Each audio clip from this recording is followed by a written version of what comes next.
All right, sir, you were there, Doak, where Florida State has won national championships and put player after player after player after player in the NFL. And when you got to the fourth quarter and it was 20-17, what was running through your mind?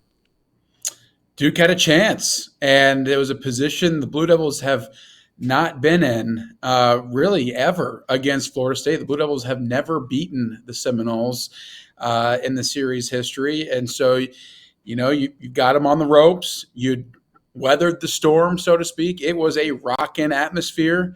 And unfortunately, the Blue Devils were not able to close it out, but they had done everything they needed to through three quarters to put yourself in a position to at least have a crack at it. It's funny. I'm not even sure they've had the lead like in the last 20 some odd years. To not score first, kick a field goal, nothing. That was what was so remarkable. But I thought, especially in the beginning of the game, the way their defense stuffed Florida State. Seminoles really couldn't run the ball. I thought their defense was so good. I thought that caught Florida State by surprise, although I'm not sure why it would catch anybody by surprise unless you haven't been watching. But that was an opportunity there. And I go back to the Notre Dame game, how things are different, and I hate to play this game if they just stop Sam Hartman and Riley Leonard is healthy. You and I talked before the game. I wouldn't have played Riley. Why do you think they did? I think you kind of had to when clearly the medical staff cleared him at some point leading up to the game.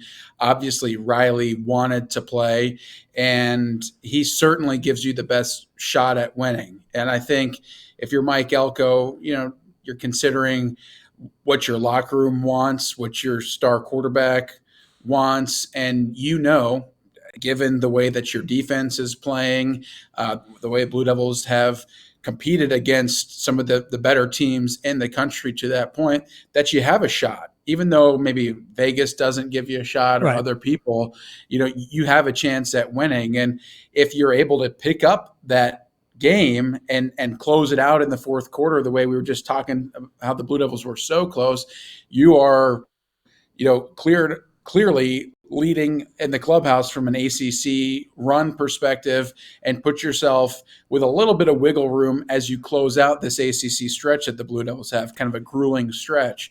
So I think with all of those things kind of paired together, you need to roll them out there. I also think, and again, I'm no medical expert, but I've struggled with an ankle during my playing days. Right. And even a year after I tweaked my ankle, I was still having some residual effects. Sure. So I don't know if Riley this year will ever feel 100%. So at what point are you waiting for him to get back to? You always run the risk of the re-injury. And unfortunately, it happened at a really critical time for Duke. And I guess if you're a Duke fan, or really anybody but a Louisville fan at this point, perhaps, you're hoping that Riley Leonard is good to go for this Saturday.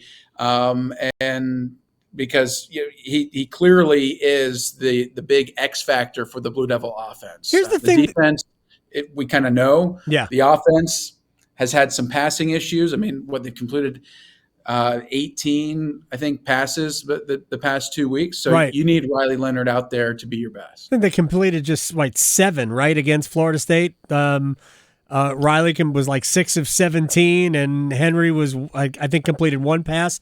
Here's the thing. With no real passing threat, and knowing that Riley Leonard couldn't run it, Duke was still effective enough on the ground.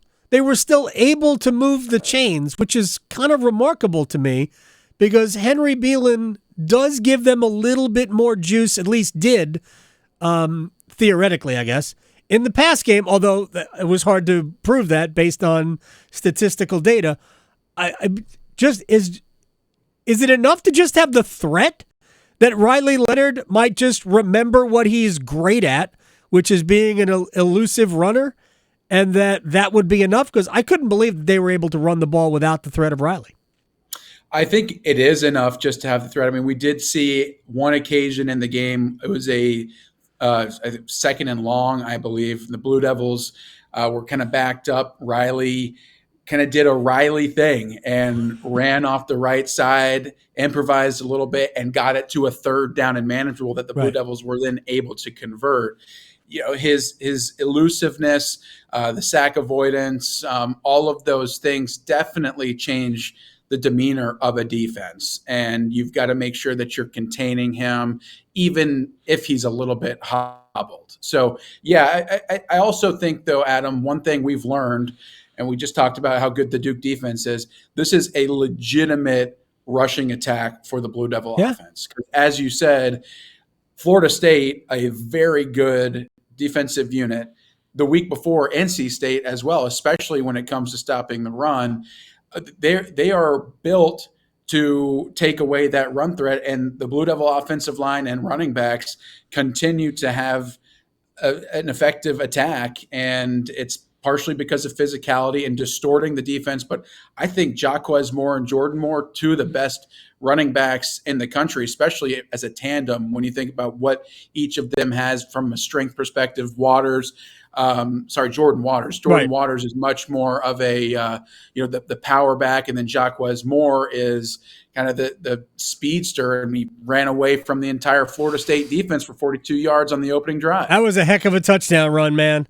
At first look, I'm like, well, I think he might have been out of bounds before, but he managed to keep his whole body from touching out of bounds before he hit the pylon. That was an incredible run.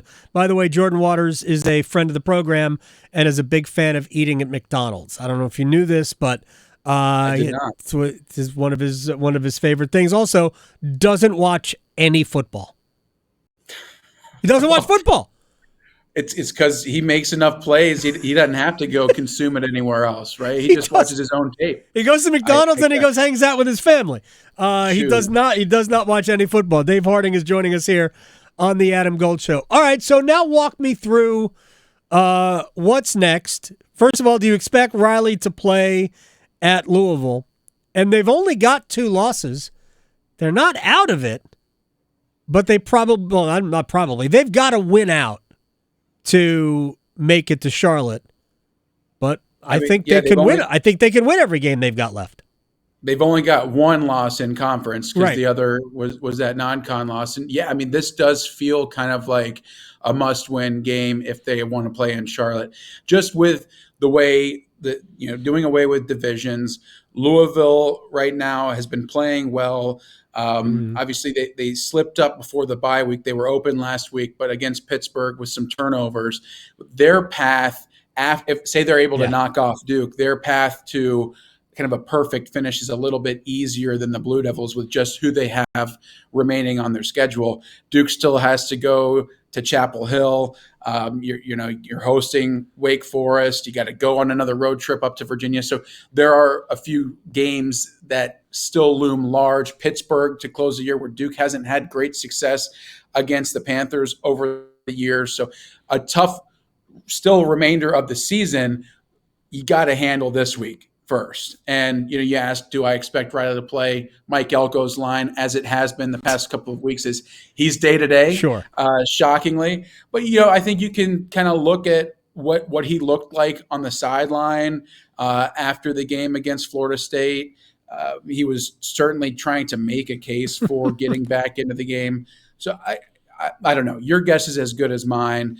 Either way, I think the big thing for the Blue Devils this week is going to be finding a way to run the ball against a Louisville team that's only giving up on average like 90 yards a game on the ground. So again, you find yourself in another top 25 matchup, which I think that's the 4th or 5th one for the Blue Devils this season.